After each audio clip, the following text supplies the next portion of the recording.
자, 그러면 잠시 쉬었으니까 지난 시간에 이어서 계속하겠습니다. 지금 그 성경에서 나오는 이 삼일길이라는 것은 어떻게 구체화되어 갔는가 하는 것을 이번 시간에 전부 살펴보기로 하겠습니다. 앞 시간에 이야기했듯이 이러한 일을 삼일길로 이야기를 했어요.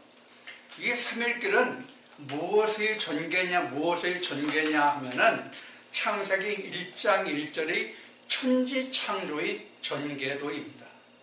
천지창조의 전개도예요. 창세기 1장 1절 여러분들 기억하십니까? 뭐죠? 하나님 태초에 천지를 창조하시다죠. 그 하나님이 태초에 천지를 창조하다가 바로 뭐냐면, 우리는 지금 신학에서 또 세상 사람들이 이해하기로는 우리가 지금 추구하고 있는, 우리가 살고 있는 지금 이 천체, 우주계를 지금 상상하고 그렇게 말하고 그렇게 전하고 그렇게 알고 있지요. 그러나 성경에서 천지창조는 그것을 말하는 게 아닙니다. 앞에 지금 앞 시간 잠깐 끝부분에 말씀드린 천지창조예요. 천지창조라는 것은 이러한 것을 두고 말합니다. 성경이 말하는 천지창조는 우리가 살고 있는 우주계, 가장 적게는 지구촌을 말하는 게 아니고, 천지창조라고 하는 것은 하나님이 인간을 들어서 예수 그리스도와 함께 하나님의 사람으로 만드는 과정이 천지창조예요. 다시 말씀드릴게요. 천지창조라는 것은 우리가 살고 있는 우주계, 태양계 또는 가장 작게로는 지구촌을 말하는 것이 아니라, 하나님이 예수 그리스도와 함께 인간을, 땅에서 나는 인간을 하나님의 사람으로 만들어가는 과정이 천지창조다 하는 얘기예요. 그래서 창세기 1장 1절은 하나님이 태초에 천지를 창조하셨다라고 기록하고 있지만, 우리가 보기에는, 번역이 되기는 그렇게 돼 있지만, 그 천지 창조라는 것을 보면은 바로 무엇을 그려놓고 있는가 하면 하나님의 성전을 그려놓고 있어요. 엘로힘, 샤마임, 에레츠 이렇게 그려놓고 있어요. 그 에레츠가 이건 지난 시간에 했으니까 이거 지우겠습니다.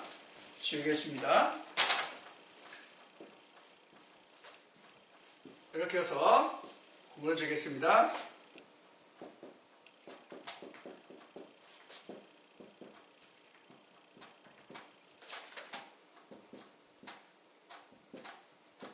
이렇게 보면 창세기 1장이 에레츠입니다.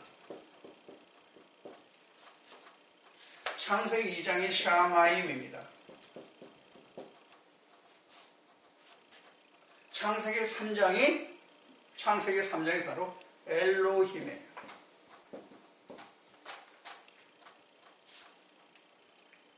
이걸 창조하셨다는 뜻이거든요. 이게 바로 성전이죠. 이것을 만들어가는 과정이, 즉 에레츠를 엘로힘으로 만들어가는 과정이 천지창조예요. 그럼 에레츠는 바로 뭐가 에레츠예요? 사람이 에레츠예요. 사람이 에레츠라고 해요. 가장 이 말씀을 잘 풀어주고 있는 말씀이 뭐냐면 요한복음 1장 1절로부터 시작하는 말씀이에요. 태초에 말씀이 계셨으니 이 말씀이 곧 하나님이시라 쭉 가서 이 말씀이 곧 빛이 되는데, 이 빛이 흑암, 어둠의 세상에 왔는데 흑암, 어둠이 이 빛을 깨닫지 못하더라. 이렇게 나왔죠. 그래서 거기에서 그 세상이라는 것이 바로 에레츠예요.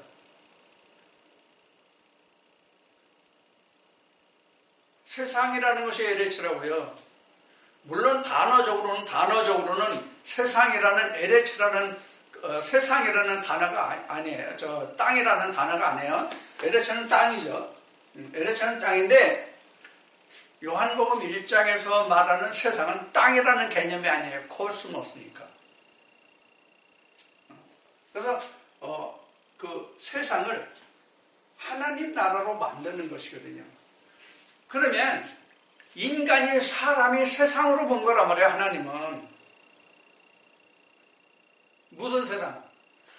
나나 여러분이나 이 말씀을 듣고 계신 여러분이나 모든 사람을 막론하고 그 사람의 마음 안에 무엇을 세우시겠다는 거예요? 하나님이? 하나님 나라. 하나님 나라. 그래서 베드로전서 1장에서 너희는 왕같은 제사장이요 그의 나라라고 증거하고 있는 거예요.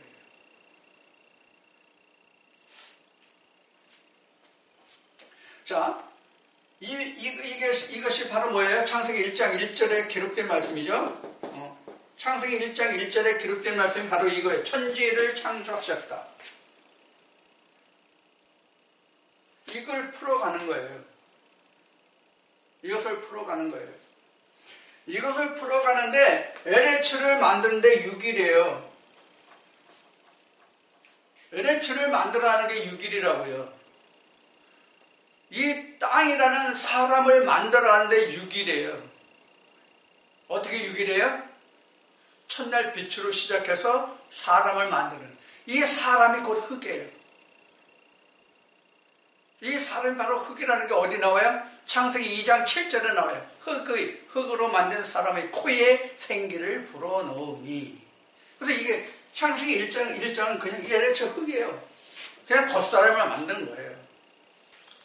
하나님의 사람을 만들기 위한 겉사람이에요.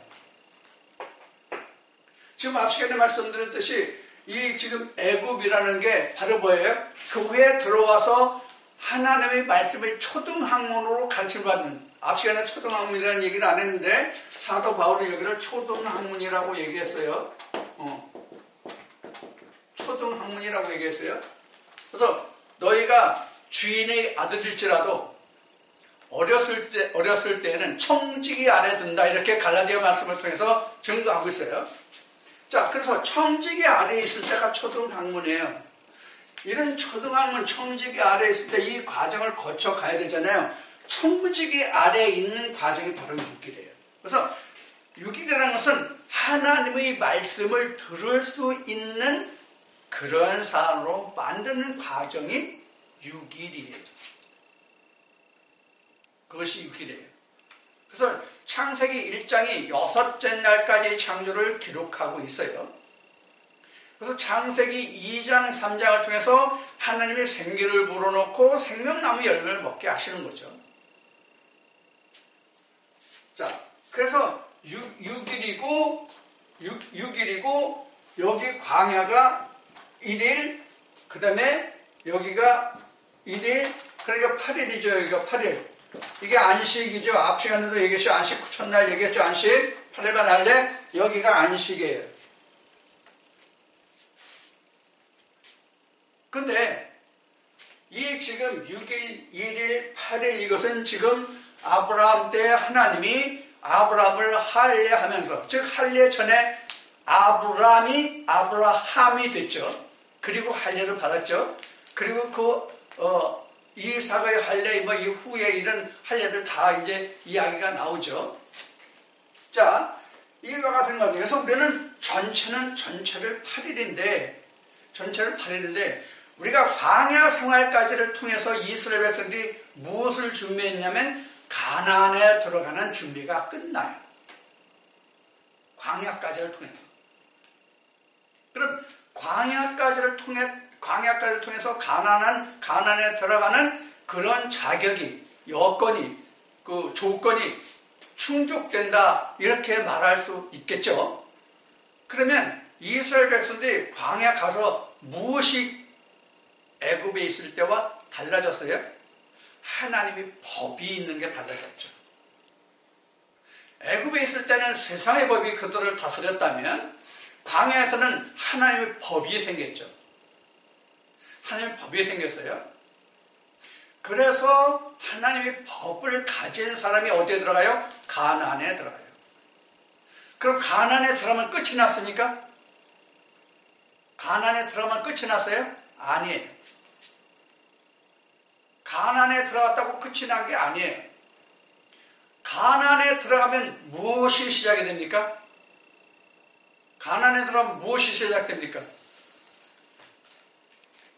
그냥 딱 직접 분배받아야 바로 전쟁이 시작돼요. 전쟁이. 가나안 땅에 들어가면 전쟁이 시작이 된다고요. 그러면 이스라엘 백성들이 애굽이나 광야에 있을 때 전쟁이 있었어요? 없었어요? 물론 광야에서도 그들이 먹고 살기 위해서 애쓰고 힘썼지만 광야 생활까지는 전쟁이 없었어요. 물론 가면서 그런 과정에 그 적들이 있어서 전쟁이 없는 건 아주 없는 건 아니었지만 진짜 전쟁은 가나안에 들어가면서부터예요. 그럼 진짜 전쟁이라고 하는 이야기는 무엇을 말해요? 이미 하나님의 창세기에서 아브라함에게 말씀하신 가나안에 살고 있는 10족속이잖아요. 여부족속, 기르기족속, 히위족속, 헷족속 이렇게 다 나오죠. 그 사람들이 누구의 자손들이에요? 이 자손들이에요. 이 자손들. 이 자손들에게 여러분 성경 잘 보세요. 애굽이라는 것은 미스라임인데 미스라임이 누구의 자손이에요? 함의 자손이에요. 그 함의 자손이 여기 성경을 보면 그들이 이미 가나안 땅을 살고 있었잖아요. 그럼 우리로 보면 뭐냐? 지금 우리가 기문지약으로 들었던 모든 것이 다 뭐냐면 부숴버려야 할 그런 것들이에요. 그런데 이 광야까지 와서는 이것을 몰라요. 왜? 표면적인 것만 보기 때문에. 그래서 이면적으로 볼 수 있는 것은 누가 있어야 봐요? 예수가 있어야 봐요. 그래서 예수가 내게 오면은 지금 애국과 광야를 거쳐서 왔던 그 모든 것들과 싸울 대적이 생겨요. 모든 대적이 생겨요. 그때에 예수가 와야만. 그래야만 실제 무슨 역사가 기록돼요? 옛것과 새것이 죽고 사는 역사가 시작돼요. 이게 천지창조란 말이에요. 이게 천지창조의 시작이란 말이에요. 그 이전에는 내가 싸워야 할 대적이 안 나와요.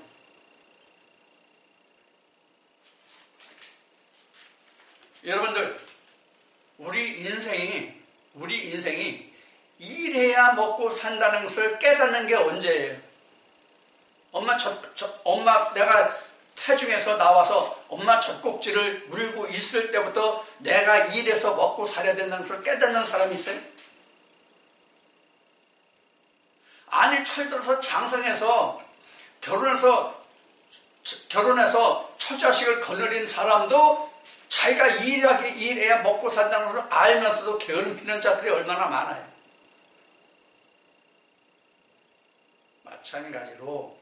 마찬가지로 성경에서도 내가 거느린 자식을 부양하기 위해서는 내가 열심히 일해야 되거든요.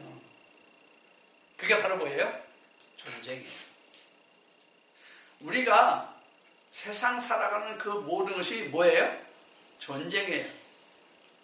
죽이고 살리는 그런 피 튀기는 목숨을 죽이고 살리는 그런 피의 전쟁이 아닌 것뿐이에요. 그래서 생존 경쟁을 뭐라고 얘기해요? 선의의 전쟁, 선의의 경쟁 이렇게 말하죠.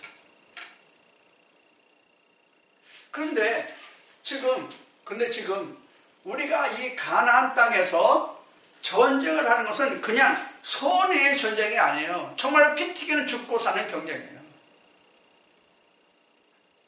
그런 전쟁이 이때부터 시작이 되는 거예요. 언제부터? 가나안에 들어가서부터.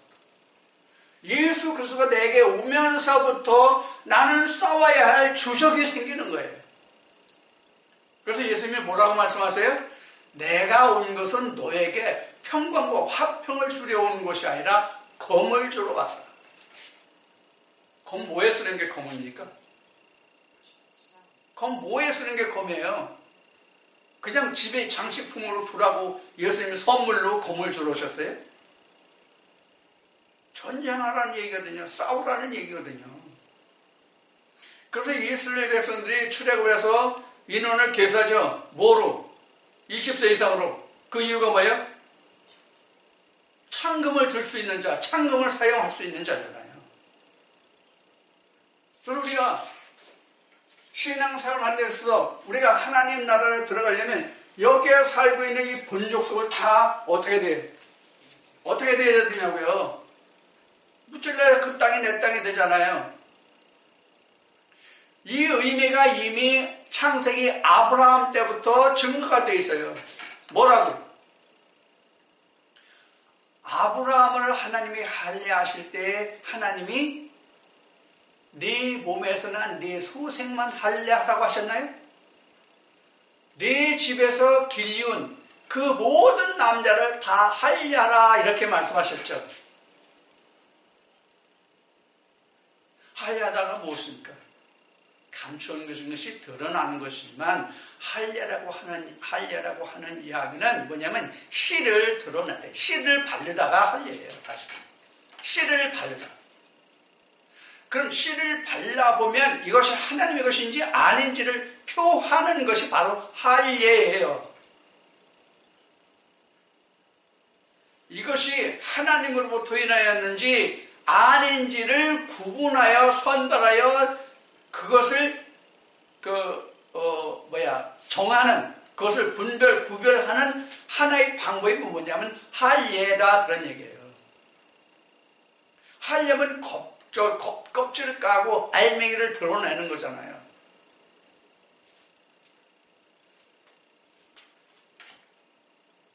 이거를 성경에서 보면 뭐냐면 스피릿이에요. 스피릿이 뭐죠? 성령이에요. 내 속에 가지고 있는 것이 성령인지 아닌지를 다 까보라는 얘기예요. 이것이 할례예요.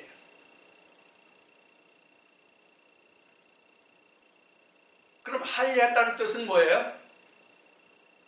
씨가 어떤 씨인지를 살펴보았다, 확인했다, 하나님 앞에 증거를 받았다 이 뜻이에요. 어떤 씨로? 하나님의 씨로. 아브라함 너는 내 씨를 받은 자다라는 표가 곧 할례란 말이에요. 그 할례가 바로 여기에요. 어디? 가나안.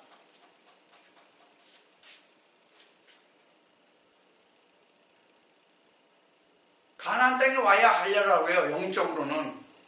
이스라엘 백성들이 히브리인들을 놓고 얘기하면 애굽에 있을 때는 그들 할례 안 받았나요? 받았어요? 안 받았어요? 받았죠? 왜 받았어요? 왜 받았냐고요? 할례는 아브라함으로 났지 모세로 난 게 아니기 때문에 그래요. 할례는 아브라함으로 난 것이지 모세로 난 게 아니에요. 그래서 모세의 계명 중에 할례라는 게 나와 있습니까? 없어요. 이미 창세기 아브라함 때 나온 거예요. 그래서 할례는 모세가 준 것이 아니라 아브라함이 준 거예요. 사실에는 성경적인 증거가 그래요. 그게 사실이죠. 자, 이렇게 성경이 증거되고 있어요. 자, 그래서 이렇게 성경은 창세기 1, 2, 3장을 이렇게 증거하고 있어요. 그럼 이 증거가 바로 뭐냐? 성전이란 말이에요. 이게 성전이죠. 엘로힘, 샤마임, 에레츠가 성전이죠. 성전을 보면 지성소, 성소, 그 다음에 뜰이 있죠. 뜰, 성소, 지성소. 그래서 여기에서 뭘 먹었어요? 이스라엘 백성들이 떡, 만나를 먹었죠. 만나의 뜻이 무엇입니까? 만나의 뜻이 뭐예요? What is that? What is this? 이게 뭐야? 이런 뜻이죠. 여러분 성경 말씀을 놓고도 이게 무슨 말씀인지 무엇인지를 모르면 What is this? 이거 뭐야? 만나만 될 뿐이에요. 만나라고요, 만나. What is this? What is that? 이거 뭐야? 이거 뭐야? 이거 뭔 말씀이야? 이런 말이죠. 이거는 다 만나예요. 그걸 먹으면 죽어요, 죽어. 무슨 뜻인지도 모르고 달달달달달달 암송해봤자 그건 죽는 거라고요. 왜? 그게 바로 기문지약이거든. 이런 말씀이 있어. 이런 말씀이 있더라. 애워. 그래서 전에 제가 이런 얘기를 했었죠. 어느 분이 성경을 백독 천독해서 창세기 1절 창세기에서부터 시작해서 요한계시록까지 토시 하나 안 틀리고 다 애운다 할지라도 그 뜻을 알지 못하면 죽은 것이다.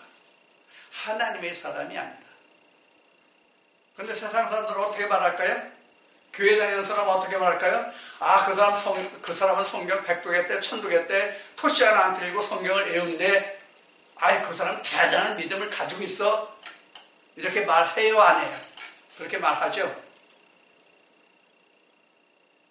그러면 하나님은 뭐라고 말씀하실까요? 예수님이 하신 말씀으로 인용을 하겠습니다. 내가 안다니 내 죄가 그대로 있도다. 왜 그럴까요? 그 뜻을 몰랐으니까.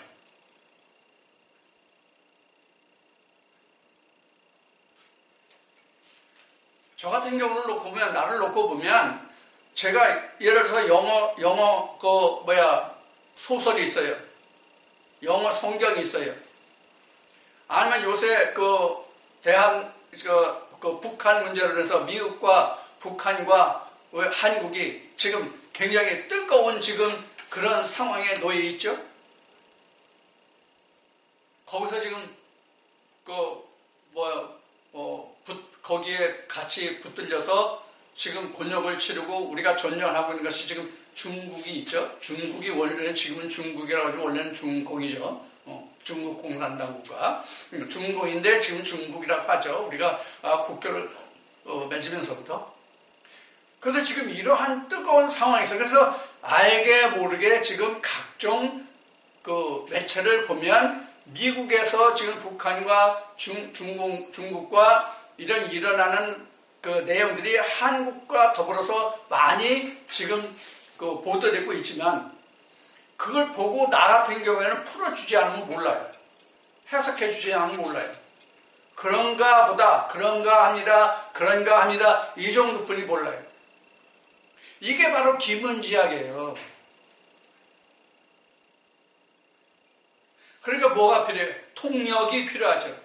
지금 제가 여러분들에게 말씀드린 이것이 통역이에요. 바로 통역. 성경 통역이에요. 이것을 우리는 설교라고 말하죠. 기독교에서는 설교라고 말하죠. 이거를 설교한다라고 말하죠. 자, 이렇게 지금 창세기 1장 1절에 기록된 이 말씀을 창세기 1장에서부터 3장까지 풀어놓고 있는데 3장의 결과가 뭐예요? 생명나무를 먹지 못했다죠. 생명나무 열매를 먹지 못했다요. 생명나무 열매를 먹지 못했기 때문에 하나님과 아담과의 관계가 어떻게 됐습니까? 하나님과 사람의 관계가 어떻게 됐냐고요. 하나님은 하나님대로, 사람은 사람대로. 즉 아담은 아담대로, 하나님은 하나님대로 분리가 됐죠.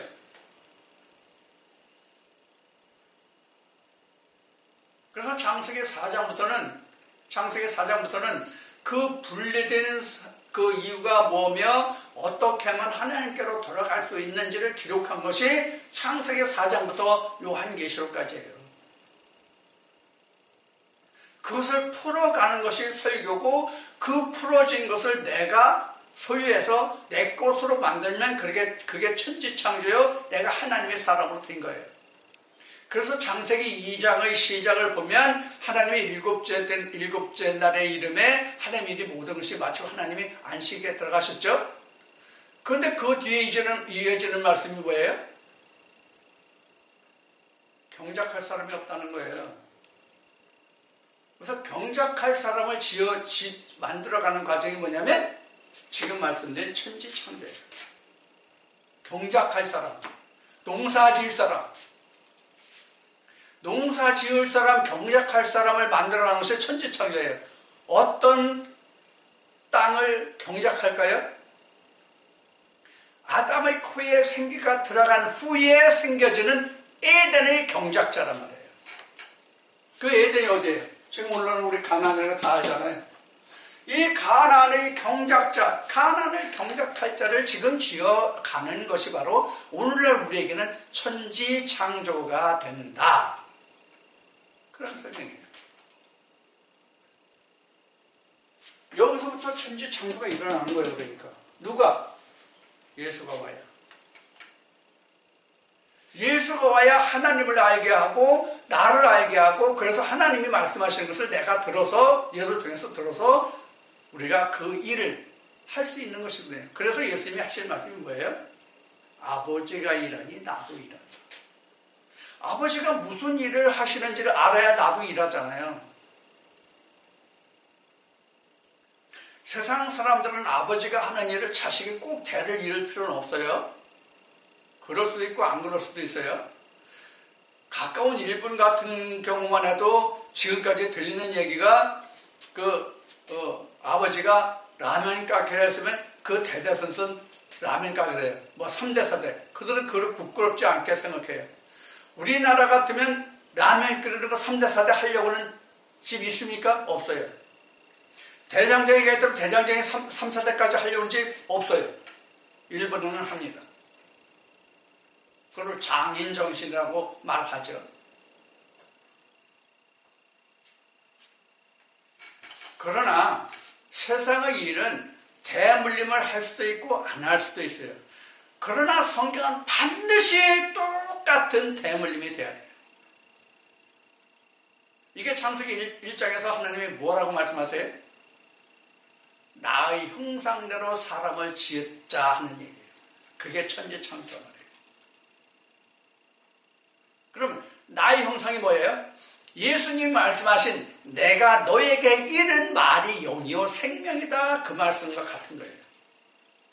그럼 그게 뭐예요? 말씀이 육신을 입다예요. 요한복음 1장 14절에 말씀이 육신을 입다가 바로 하나님의 형상대로 지음을 받는 거예요. 자, 이렇게 되죠. 그래서 이것을 다시 그리면 이런 것이 되죠.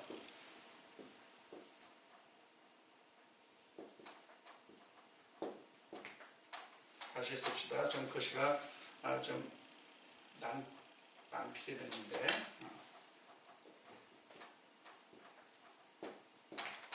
엘로임, 샤마임, 에레츠. 이것이 바로 지성소죠. 지성소, 성소, 성전 틀이죠. 그러면 이 주변 이 나라에는 누가 살아요? 이스라엘 백성들이 살죠. 이스라엘 백성들이 사는데 이스라엘 백성들이 항상 이 성전 안에 사는 건 아니잖아요. 밖에 살잖아요. 그럼 이스라엘이 이렇게 있다고 그럽시다.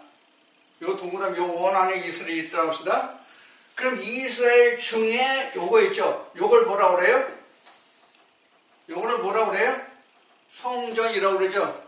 요걸 크게 얘기하면 뭐예요? 예루살렘이에요.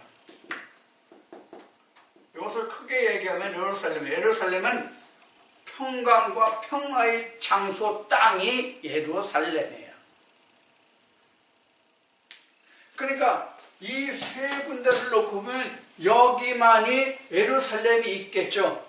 그래서 이스라엘 백성들이 가나안 정착해서 최후에 하는 일은 뭐냐면 이거를 세우는 거예요. 예루살렘을 세우는 거예요. 그래서 예루살렘이 언제 세워졌어요? 역사적으로 보면 사무엘이나 열왕기 말씀을 보면 다윗 때 세우려고 했는데 하나님이 다윗에게는 세우지 못하게 해요. 그리고 누구 때 세워져요? 솔로몬 때 세워져요. 솔로몬이 평화 자유잖아요. 솔로몬이라는 뜻이. 그러면 지금 그런 그 의미가 무엇이냐? 하나님이 다윗의 성전을 지으려고 할 때 뭐 자재가 없었어요, 재물이 없었어요, 뭐 사람이 없었어요, 아니면 뭐가 준비하는 다 됐어요. 그런데 하나님이 다윗에게 너는 성전을 짓지 말고 네 후임자, 네 씨에서 날 자에게 네 후대에 지라고 한 그 말씀이 뭘 얘기할까요? 그 이유가 뭐였어요? 너는 전쟁을 한 자로서 내 손에 피가 묻은 자다.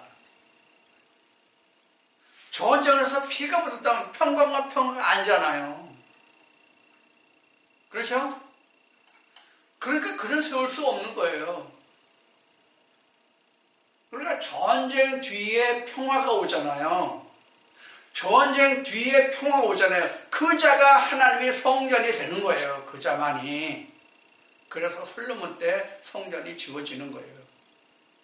우리로 말하면 내 마음 자체가 성전이 안 돼요. 그럼 뭐가 있어야 성전이 돼요? 하나님의 성령이 내게 왔을 때 내 마음에 성전을 세울 수 있는 것이거든요. 그러기 위해서는 뭐가 필요해요? 가나안 정복이 필요해요. 내 마음이 하나님 나라로 하나님의 전 소유가 될 수 있도록 내 마음을 청소하는 거예요, 먼저. 그래야 그 마음에 하나님의 말씀이 정착을 하고 그 말씀에 인해서 하나님 나라가 세워지잖아요. 그게 바로 뭐냐면 하나님의 형상으로 지어졌다는 뜻이에요.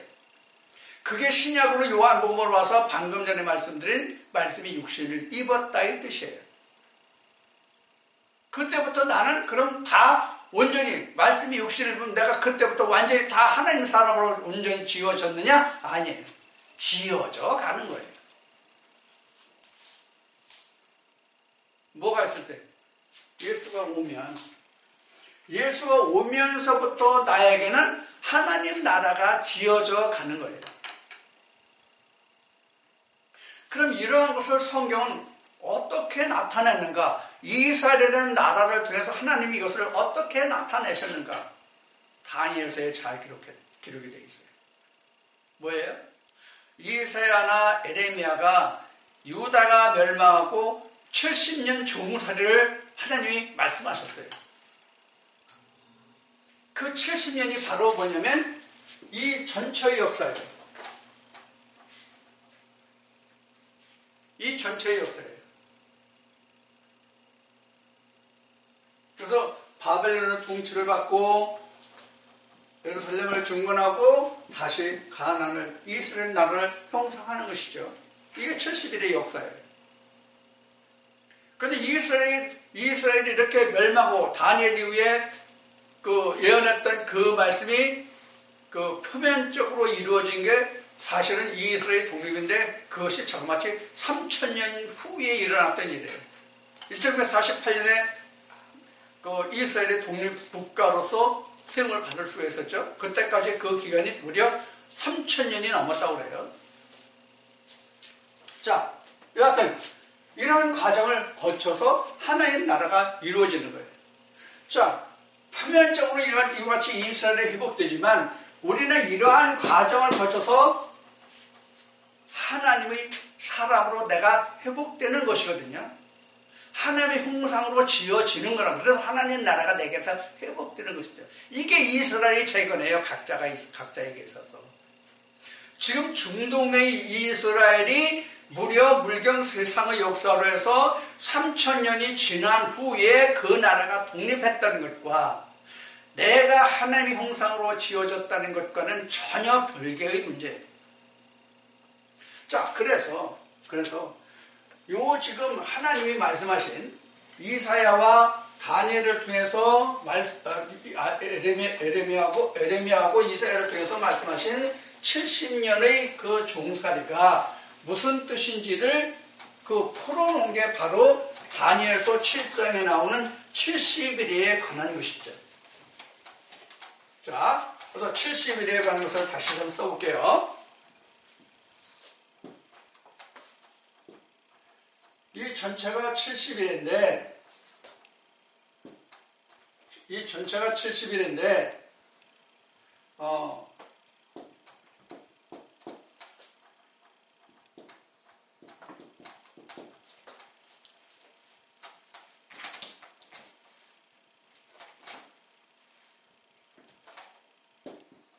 이렇게 7일에와 60일에와 한 일회로 이렇게 다니엘서 7장에 보면 이렇게 구분이 되죠.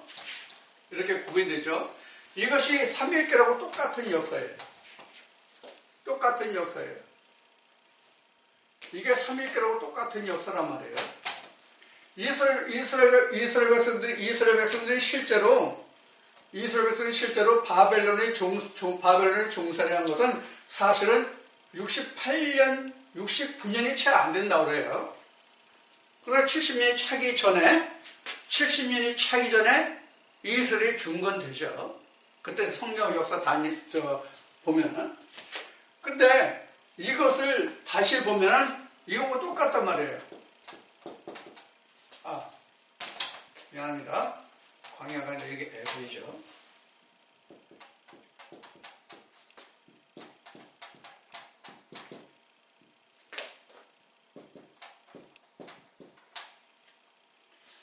그러면 이렇게 증거해 놓고 있는데 다니엘서 7장에 보면 이렇게 증거해 놓고 있는데 실제로 이스라엘 백성들에게 가장 중요한 핵심 포인트로 성경이 증거하고 있는 것은 이 세 부분 중에서 어느 부분일까요? 이렇게 했는데 이것이 앞에 말한 것으로 보면 크로노스가 되겠죠. 이것이 크로노스가 되겠죠. 전체적으로 보면 요게 이제 카이로스 부분이 되겠고요.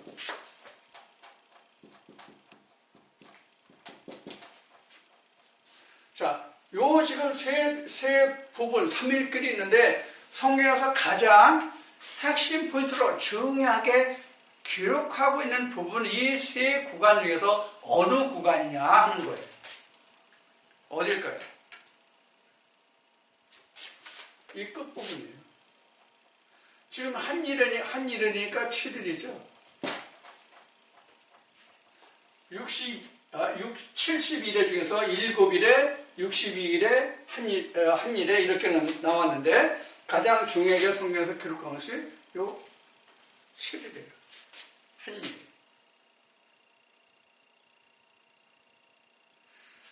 이것을 다니엘 7장에서 기록한 건데 이것을 한때, 두때, 반때 이렇게 기록하고 있죠. 한때, 두때, 반때로 기록하고 있죠. 그런데 성경에서 중심을 두고 가장 핵심 중심 부분이 어디냐면 지금 여기 한일이라고 했잖아요. 이 반때에 있다는 얘기예요. 그럼 이 반때가 어느 기간만큼이 반때예요?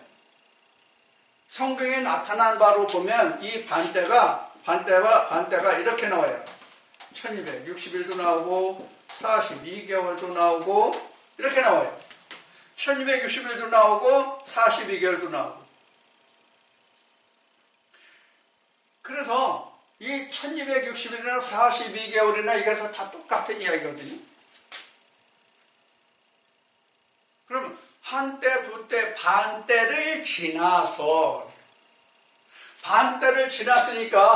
이게 지금 7일 중에서 반때면 3.5일이 되죠. 날짜로 보면요. 그렇죠? 일주일을 반씩 나누면 3.5잖아요. 이 3.5가 바로 뭐냐면 1260일 42개월이에요. 1260일 42개월이에요. 이거는 이제 여러분들이 성경을 보면은 이 한때 두때가 어디냐면 다니엘 7장에 말씀드렸고요. 다니엘 12장에도 나오고요. 요한계시록 12장에도 나옵니다. 그러니까 다니엘 7장, 12장, 계시록 12장 이렇게 나와요. 1260일은 계시록 11장, 계시록 12장 이렇게 나와요. 여기서 우리가 보면 계시록 12장은 뭐에 대한 기록이냐면 해를 입은 여자와 용의 관계를 기록한 말씀이 바로 요한계시록 12장의 말씀이거든요. 거기에 보면은 1260일이라는 말이 나와요. 1260일은 해를 입은 여자가 그 아들을 낳을 때까지가 1260일이에요. 해를 입은 여자가 아이를 가졌잖아요. 근데 용이 그 여자가 해산할 때 그 아들을 잡아먹으려고 광야에서 기다리는 거잖아요. 자, 그게 바로 이 부분이란 말이에요. 62일의 중에 들어간 거예요. 아들 낳으면 어디로 가요? 여기로 가죠? 가나안으로 가죠? 아들을 못 낳으면 광야에 그냥 있는 거야. 아들 낳으면 가나안으로 가요. 그러니까 그 전에 그 아들 낳으면 그 아들을 죽이려고 용이 쫓아다니는 거예요. 용이 성경에는 뭐로 기록이 되어 있어요? 용이 뱀인데 자기가 하늘의 존재인 줄 알고 착각하는 존재가 용이에요. 뱀은 하늘로 못 올라가잖아요. 그런데 자기가 하늘에 있다고 착각하는 자가 용이에요. 용 많습니다. 그래서 이 기독교계의 용들이 굉장히 많습니다. 우리 세상에서는 불가에서는 용하면 굉장한 거로 생각하지요. 그런데 성경에서는 용하면 아주 나쁜 거예요. 하늘에서 내어 쫓긴 자가 용이요 옛뱀이요 마귀요 사단이니까 성경에서 그렇게 증거하고 있죠. 제 말이 아니죠. 그러니까 성경에서 용하면 최고의 마귀 사단이에요. 그럼 무엇이 용이냐? 자기가 하늘의 존재인 줄 아는 그런 자가 용이에요. 그럼 실제 자기가 하늘의 존재라면 문제가 안 되는데 하늘의 존재가 아닌데 하늘의 존재인 것처럼 행하는 자가 용이니까 좋은 게 아니죠. 그러니까 가짜죠. 그러니까 가짜 선지자의 가장 우두머리가 용이라는 뜻입니다. 가장 최고 우두머리의 거짓 선지자라는 뜻이 바로 용이에요. 그래서 그 용이 졸개들한테 생기를 주어서 그들이 마치 용같이 행하게 하더라. 계시록에 그렇게 나오죠. 그게 바로 용이에요. 그럼 우리가 가나안에 가면은 전쟁이 있다고 그러는데 가나안에 가서 싸워야 할 그 존재가 뭘까요? 용이에요. 용. 그래서 계시록으로 보면 여기를 우리가 말씀을 좀 다시 앞에서 보면 이 7일에 해당되는 부분이 바로 뭐예요? 풍문으로 들었었죠? 풍문으로 들었어. 그래서 계시록 보면 여기가 인을 떼는 거예요.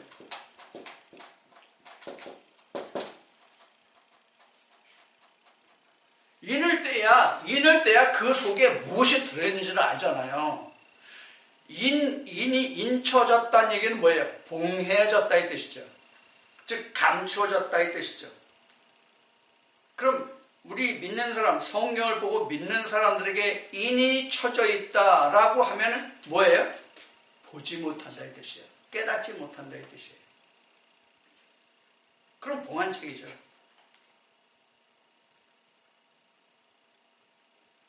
제가 이 말씀을 보기 전에는 성경이 읽긴 읽어도 보지 못하는 소경이었단 말이에요. 보기는 봐도 깨닫지 못하는 소경이었단 말이에요.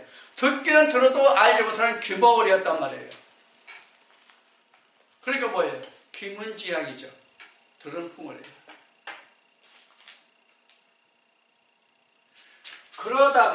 그러다가 이 인을 떼인 것을 계시록적으로 말씀드린 거, 이 때를, 세 때를 이 인을 떼고 그 다음에 뭘 봐요?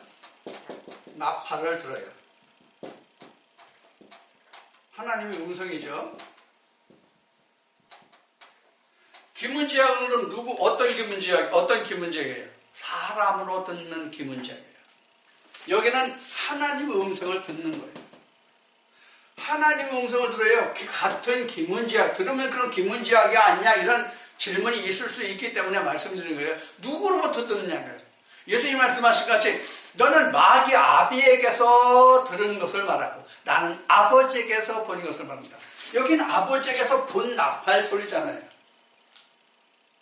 그 음성을 듣잖아요. 즉 하나님의 음성이잖아요. 이 하나님의 음성을 통해서 나팔 소리를 통해서 그 다음에 오는 게 뭐예요? 재앙이죠? 7 재앙이죠? 다 공통적으로 7인을 떼고 7 나팔이고 7 재앙이에요? 이 일곱이라는 얘기는 일곱 가지 재앙이라는 뜻, 일곱 가지 나팔이라는 뜻, 일곱 가지 재앙이라는 이런 일곱 가지라는 그러한 국한된 뜻만을 생각하시면 안 돼요. 하나님이 주시는 하나님의 인할 때는 그 모든 것 일곱입니다. 하나님의 모든 음성을 듣는 일곱 나팔, 하나님의 모든 재앙이 시작되고 맞춰지는 그 모든 재앙, 그런 뜻이에요. 자, 그래서 이런 세 과정을 거쳐서 그 다음에 뭐가 돼요? 에덴, 즉 평강과 평화가 온단 말이에요. 그래서 계시록이 뭐예요? 어떻게 증거돼요? 눈물, 순신, 그림 다 씻겨준다고 되어 있죠? 그래서 자 보라 옛것이 변하여 새것이 되었도다, 이 과정이에요. 그럼 여기는 뭐예요? 여기 이렇게 되면 어떻게 돼요? 이게 어디까지 끝나요? 계시록 20장에서 끝나고 21장, 22장에서는 하나님의 하늘의 장막이 사람과 내려와서 함께하고 하고 그 강 좌우에 열린 나무 열매를 먹고 그 잎은 만국을 소상하는 것이 된다, 이렇게 설명을 하고 있는 것이죠. 계시록 21장, 22장에서.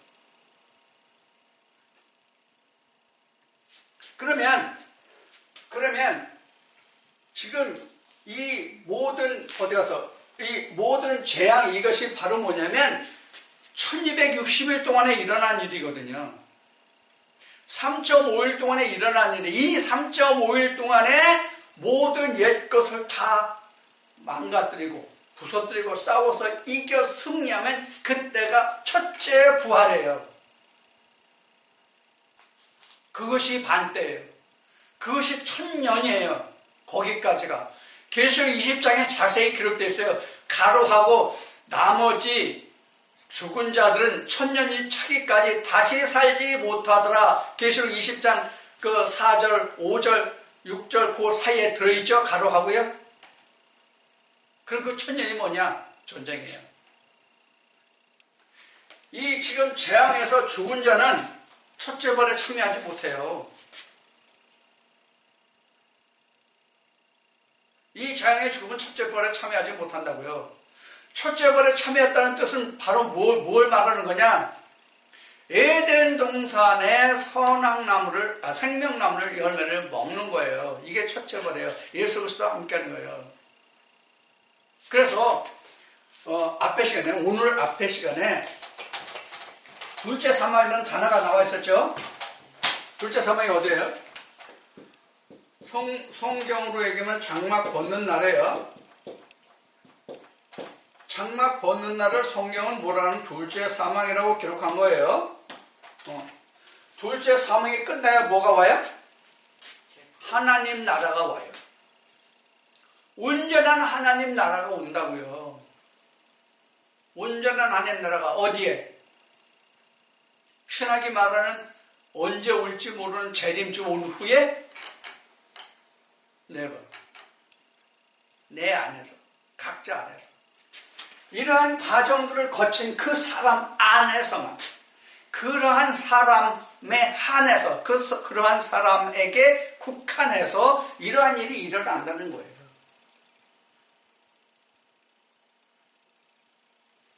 그러니까 성경은 다시 반복되는 얘기지만 외적이냐 내적이냐, 표면적이냐 이면적이냐, 이것을 반드시 생각하란 말이에요. 2000년 전에 유대 땅에 예수가 왔지만 예수가 자기 소유가 된 자들이 누구예요? 사도들이에요. 자기 소유가 안 된 자들은 뭐예요? 구경꾼이에요. 이것이 예수님이 말씀하신 잔치사예요. 임금이 잔치를 배설하고 사람을 초대했는데 나는 뭐 장가가 결혼했기 때문에 뭐 땅을 샀기 때문에 다 핑계대고 안 갔죠. 누구나 거리나 개나 시간 다 됐는데 안 오니까 거리나 개나 다 불러왔어요. 근데 임금이 와서 보니까 예복을 안 입었어요. 그래서 어떻게 되나요? 시간 되니까 문을 닫히고 그 사람들은 들어가지 못했죠. 결과는 밖에서 쫓겨나가지고 슬피 울며 이를 갈미 되었다는 말씀이 나오죠. 바로 그 뜻이에요. 나는 하나님 나라에 해당하지 않은 자, 들어가지 못하는 자. 그럼 왜 슬피 울며 이를 갈아요? 왜 이를 갈며 슬피 울어요? 자기는 그렇게 알고 왔는데 내가 들어가지 못했거든. 내가 그 혼인잔치에 들어갈 거로 생각했는데 혼인잔치에 들어가지 못했거든. 그 잔치에. 그럼 그 잔치가 뭐예요? 마태복음 25장에서 기록한 말씀과 같이 내가 예수님의 영접하는 그 혼인잔치란 말이에요.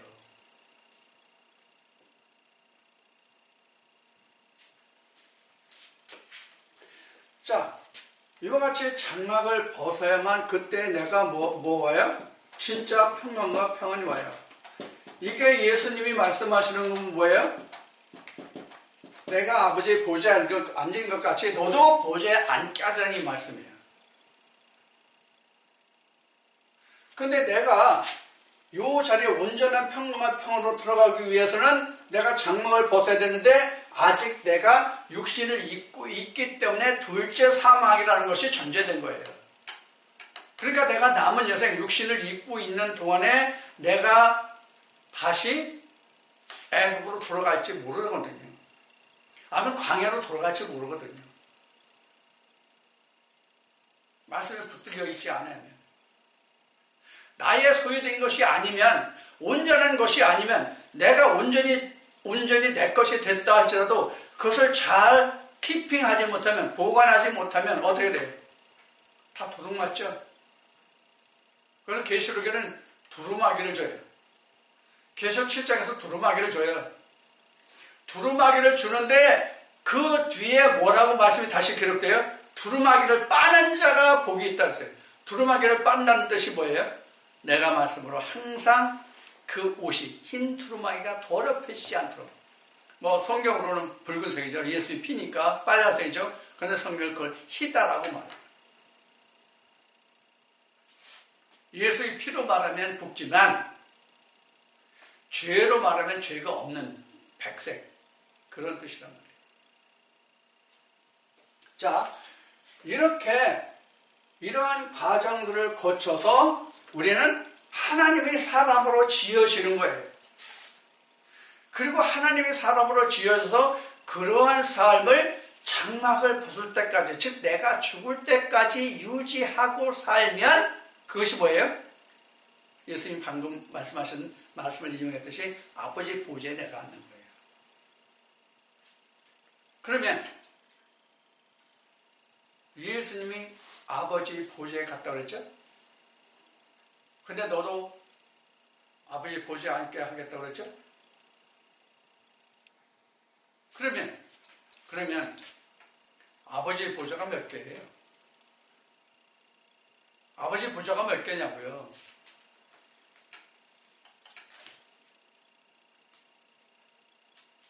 하나님이 몇 분이고 그 보좌가 몇 개나 되냐고요? 하나님 무수히 많아요? 그 보좌가 무수히 많아요?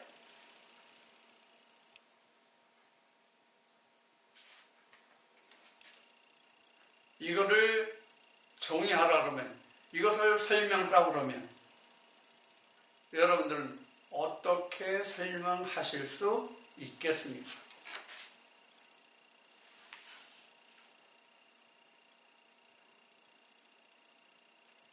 좀 여기에 첨가해서 말씀드린다면 사도 바울은 이렇게 얘기했거든요.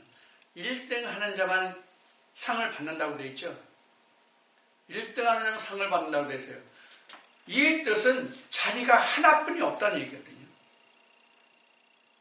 이 뜻은 상이 하나뿐이 없기 때문에 1등 하는 자만 상을 받을 수 있다고 성경은 증거한 거란 말이에요. 그럼 보좌도 이 말씀의 맥락을 쫓아서 생각하면 하나의 보좌는 하나뿐이 없다는 얘기예요. 그럼 그 자리에 이미 예수님이 가서 앉으셨는데, 아니 예수의 영이 또 사도 요한에게 영어로 말씀하실 때 뭐라고 말씀하시냐면 그 자리에 너도 앉게 한다. 그 자리에 내가 앉게 한다. 그럼 예수님 서 있어? 어떻게 될 거예요? 이것을 풀어놓은 말씀이 뭐냐면 요한계시록 21장 9절 이하의 말씀이에요. 요한계시록 21장 9절 이하의 말씀이 곧 내가 앉을 하나님의 나라 보좌예요.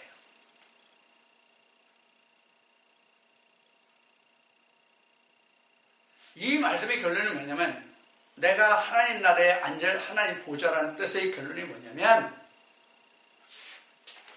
바로 이 자리예요. 뭐예요? 에덴의 건설. 이것을 천지창조의 결론이에요.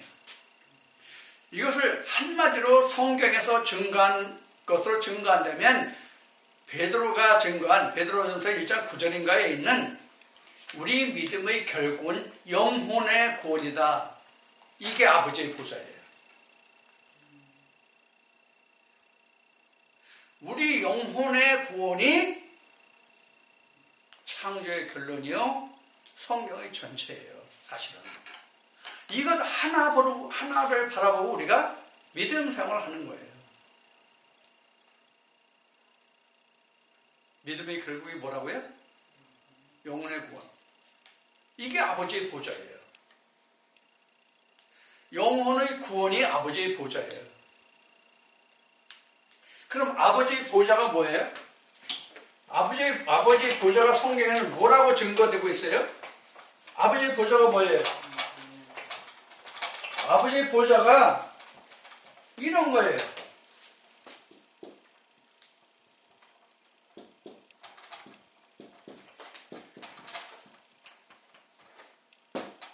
이게 아버지의 보좌예요.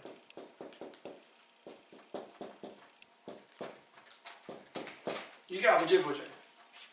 왜 I am that I am이 아버지의 보좌가 될까요? 우리 모든 인생은 부모로부터 태어나요. 모든 인생은 부모로부터 태어나는데 이 부모로부터 태어나는 인생을 성경은 뭐라고 정의하고 있냐면 흙이라고 정의하고 있어요.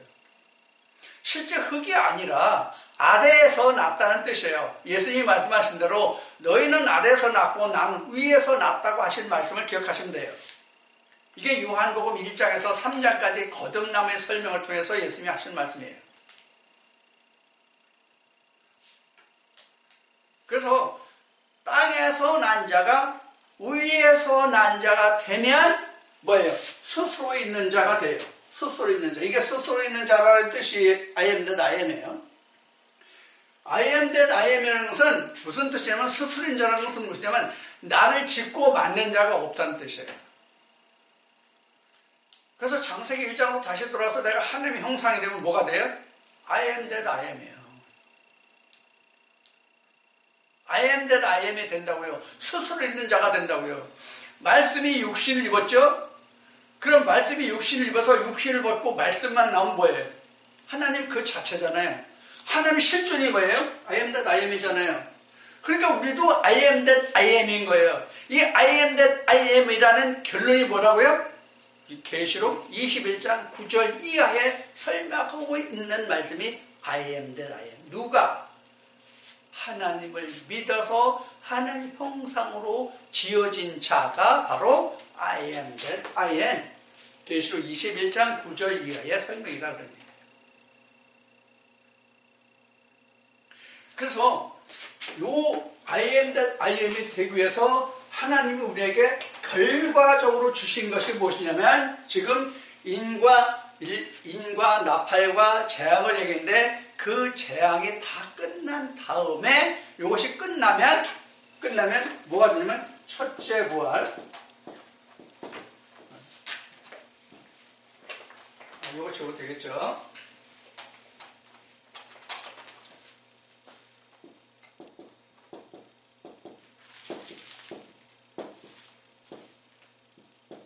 첫째 부활. 그 다음에 이렇게 나오죠. 첫째 부활이라는 것은 계시록 20장에 나와요. 20장 5절인가? 첫째 부활 나오죠. 첫째 부활. 첫째 부활이라는 것은 뭐냐면 모든 재앙이 끝나야 첫째 부활이에요. 그럼 모든 재앙이 끝난 게 첫째 부활이라는 것은 뭐냐면 계시록 21장에 20장 끝나고 21장에서 나온 것 같이 21장의 시작이 뭐예요? 하나님의 하늘에 계신 하나님 나라가 땅으로 내려서 사람과 함께 계시되 그럼 신인일체가 되죠. 첫째 부활에 되면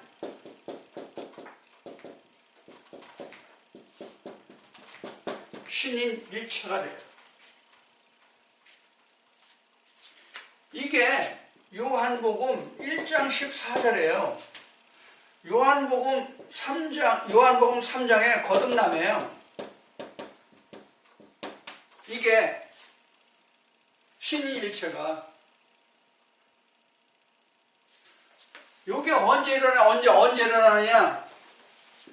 요게 큰 틀에서 보면 한때, 두때, 반때 중에서 반때 중에 반때예요. 반때라는 것은 뭐냐면 남은 한 일회를 두고 반때라고 하는 거거든요. 그 이 3.5일간에 일어나요, 이게. 요게 3.5일. 그러니까 이렇게 되면 하나님의 신과 내가 함께 한다는 뜻이거든요. 이때부터는 둘째 사망이 터치를 안 해요. 첫째 부활에 참여한 자는 둘째 사망이 주관할 권세가 없는 거예요.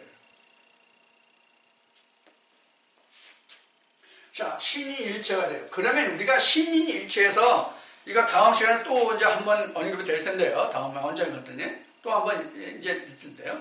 이 신인일체라는 건 우리가 굉장히 오해하는 부분이에요. 어디에서? 신학에서 가르치는 것이. 예수가 신인일체죠. 우리 그렇게 알고 있죠. 그러면 신인일체라는 개념으로 신인일체라는 뜻을 우리가 어떻게 알고 있어요? 사람 자체가 신이 된 것을 우리가 신인일체라고 생각하고 있어요.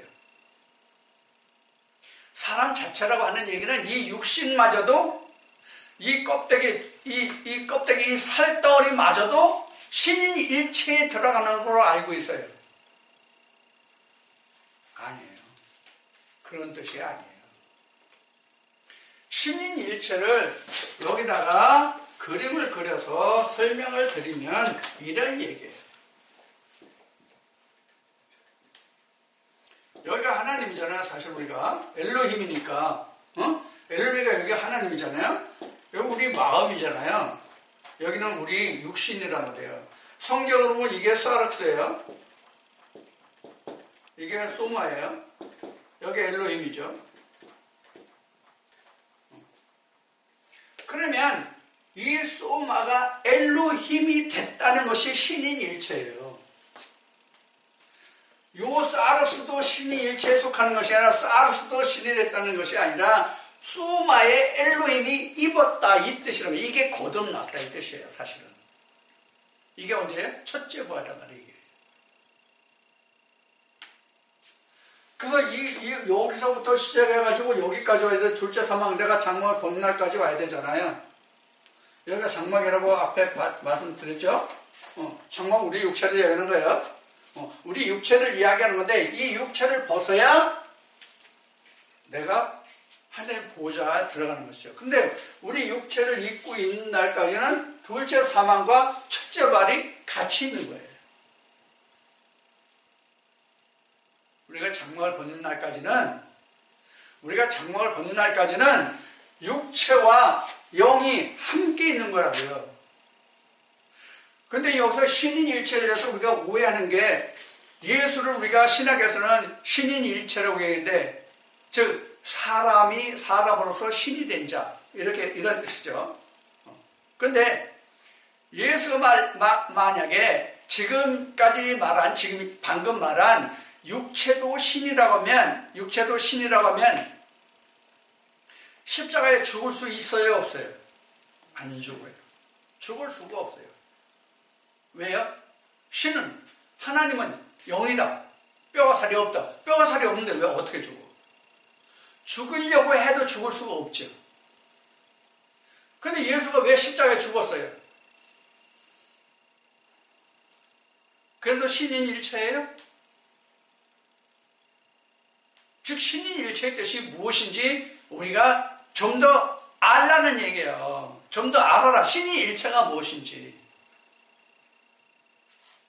이 육신은 껍데기로서 이 하나님의 영이 우리 마음을 통해서 우리 육신을 움직일 뿐이에요.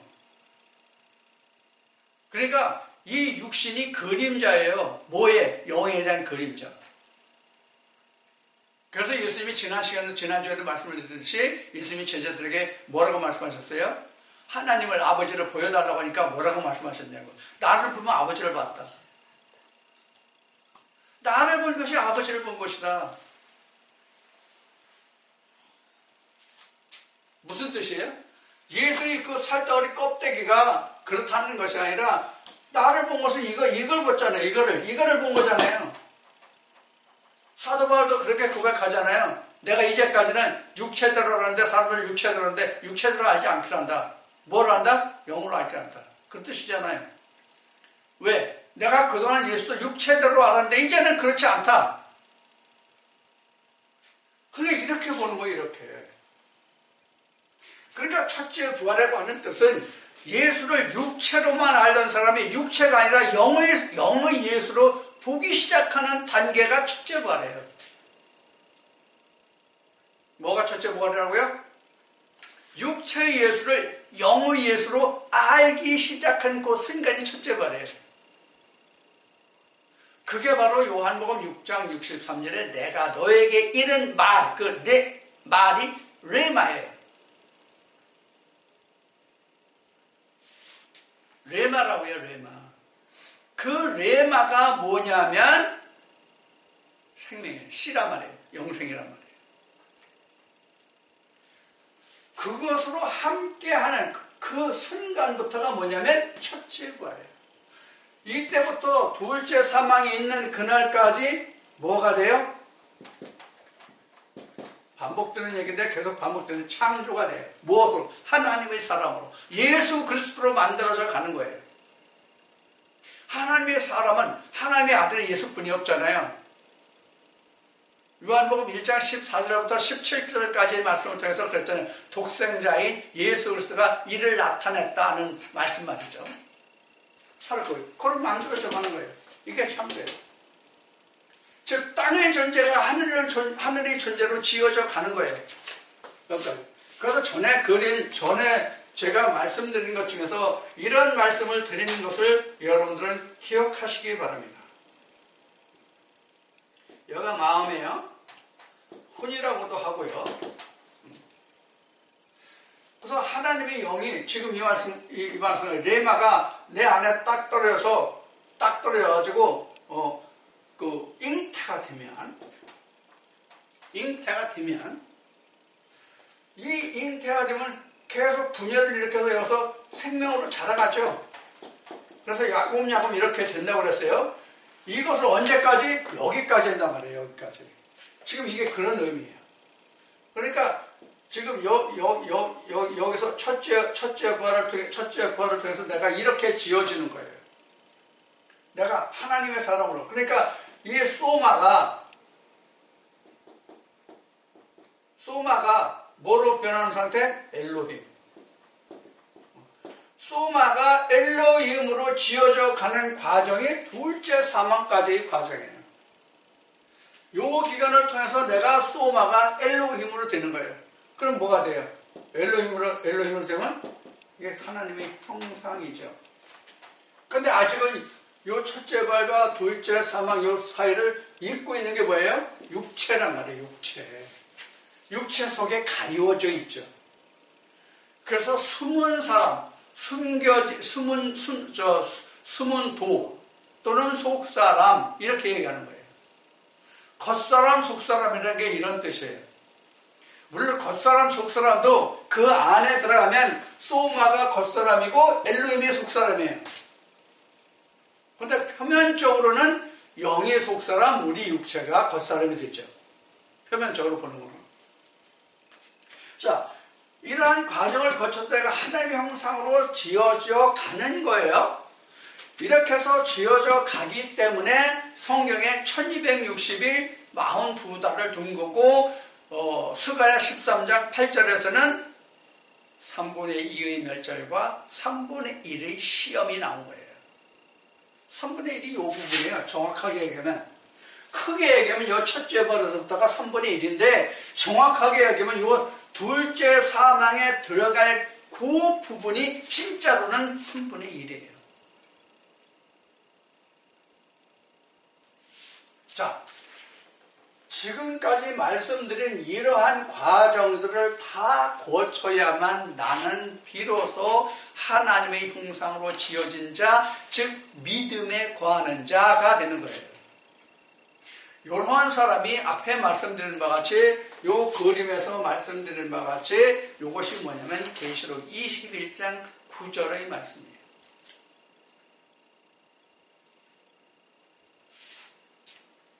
여러분들 그 성경에 보면은 뜰이 있고 성소가 있고 지성소가 있잖아요. 지성소에 들어가면 바로 법궤에 볼 수 있는 거는 또 칸이 있어요. 그러니까 우리는 지성소로 만들어지는 것까지를 끝내야만 내가 하나님의 형상으로 지어진 하나님의 사람, 믿음의 사람이에요. 그러면 요한계시록 22장에서 요한계시록 22장 말미에서 주 예수여 어서 오시옵소서 하는 말씀이 있는데 그 사람이 어떤 사람이냐? 지워졌네. 인을 떼고 나팔을 거쳐서 7재앙을 다 맞춰서 이렇게 하나님의 사람으로 지어진 사람에게 있어서의 주 예수여 어서 오시옵소서예요.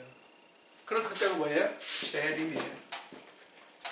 여기까지는 무슨 상태예요? 초림의 상태예요. 그러니까 초림의 상태는 어떤 사람이 하나의 형상으로 지어지는 자기 평생의 초림의 상태고, 다시 말씀드려요. 어느 믿는 사람이 하나님의 형상으로 지어지기 시작해서부터 완전히 지어지는 그 시간까지가 초림 상태예요. 그러니까 자기 평생이죠. 그러다가 장막을 벗어야만 뭐가요? 재림이에요. 이것을 고린도전서 13장으로 말하면 지금 초림이라는 것은 아직까지는 사실 거울이에요. 내가 세상에 있는 동안은 초림이에요. 거울이라는 뜻은. 그리고 얼굴과 얼굴이라는 것은 내가 실제 그 가난에 들어갔던 증거예요. 즉 나의 소유가 된 내 것이 된 것. 그게 바로 둘째 사망을 이기고 예수가 다시 온 거죠. 재림이라는 뜻은 다시 온 거잖아요. 주님이 다시 온 게 재림이잖아요. 이 재림이라는 뜻은 그래서 아버지의 보좌가 되는 거예요. 그러니까 어떻게 돼요? 재림을 바라보는 자들은 지금까지 지난주 2시간, 오늘 2시간 여러분들과 함께 나누는 말씀의 그 결론이 재림이에요. 그 결론이란 뭐냐? 어느 단계를 거쳤어요? 거듭남을 거친 사람. 지난주 말씀드리면 거듭남을 거친 사람. 즉 말씀이 육신을 입은 사람. 오늘 여러분들과 함께 나눈 말씀은 한때, 둘때, 반때를 지나서 즉 첫째 벌에 참여한 자. 그 첫째 벌에 참여한 자가 장막을 벗고 예수를 얼굴과 얼굴로 볼 때. 계시록 21장 9절 이하의 말씀이 이루어진 자. 그래서 21장에 가서 하나님의 하늘의 형상, 하늘에 계신 하나님이 땅의 사람과 함께 가는데, 이게 요한복음 14장으로 얘기하면 예수님이 내가 아버지께로 가는데 아버지 나라에 만약에 쉴 것이 많은데 쉴 것이 없으면 그 자리를 예비하고 내가 너한테 오마. 이 말씀의 성취가 계시록 21장 하나님의 하늘의 장막에 사람과 함께 가는 뜻이에요. 그래야만 22장에 가서 강 좌우에 있는 생명나무의 열매를 먹고 내가 영생을 얻고 만국을 소성하고 그런 거예요.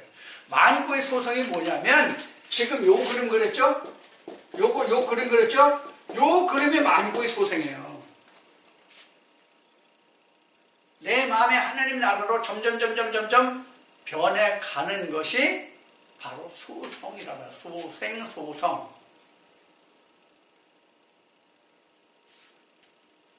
이러한 사람들을 우리는 믿음의 사람이라고 이야기하는 거예요.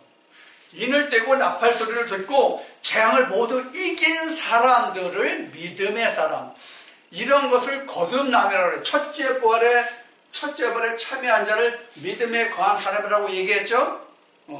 요 사람들에게 22장 말미에, 계시록 22장 말미에 주 예수여 어서 오셔서 그 말씀에 응하는 거예요. 그 사람들에게만 재림이 있는 거예요. 신약에서 말하는 재림은 2000년 과거 유대 땅에 왔던 예수가 초림, 언젠가 올 예수를 그들은 재림이라고 했잖아요. 그런 역사는 영원히 없다고 제가 수십 번 이야기했어요. 내가 전하는 이 말이 믿어지지가 않으면 어떻게 하자고 제가 제안을 했었어요? 지금 제가 한 이 말을 종이에 적어서 기름 먹여서 딱 놓자. 그리고 대대로 신학계에 대대로 전해져서 이것을 후대 사람들이 보게 하자. 이 말이 맞는지 안 맞는지.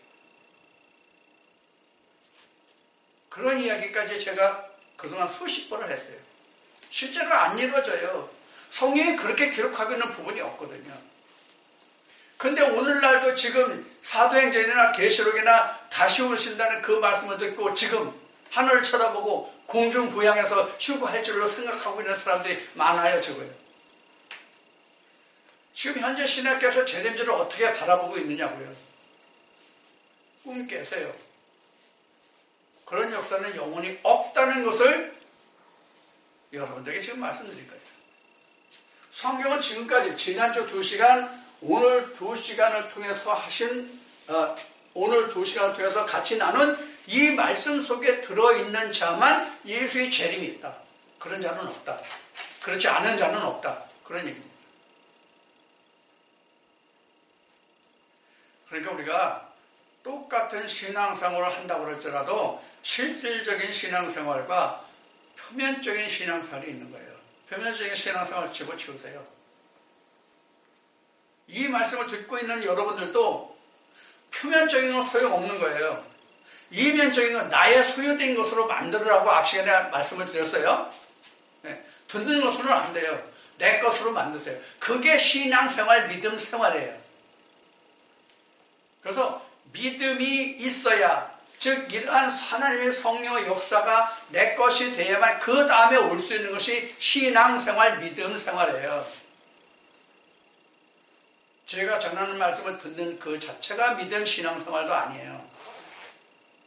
그러니까 우리가 이 믿음이라는 것을 생각할 것이 진짜 너무 많아요.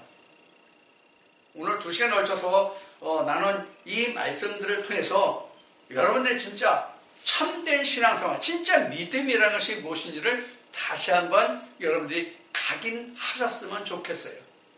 그래서 다시 정리하면 지금 제가 전하는 이 말씀을 들을 수 있는 귀가 열린 것은 참으로 복된 눈과 귀지만 그 자체가 내 것이 아니라 그것을 듣는 것으로 끝나면 그는 기문지약이다.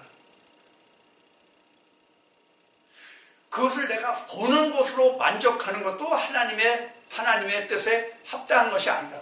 그럼 무엇을 된다? 내 것으로 만들어라. 나야 소유로. 즉 하나님과 예수 그리스도를 내 것으로 만들었을 때 비로소 성령이라는 말이 되는 거예요. 비로소 그때야 성령이라는 말이 되는 거예요. 하나님과 예수 그리스도를 합해서 나오는 것이 성령이거든요. 자, 지난주와 오늘 2시간 걸쳐서 말씀드린 예수의 초림, 재림, 그리고 부활, 이것이 곧 믿음이다.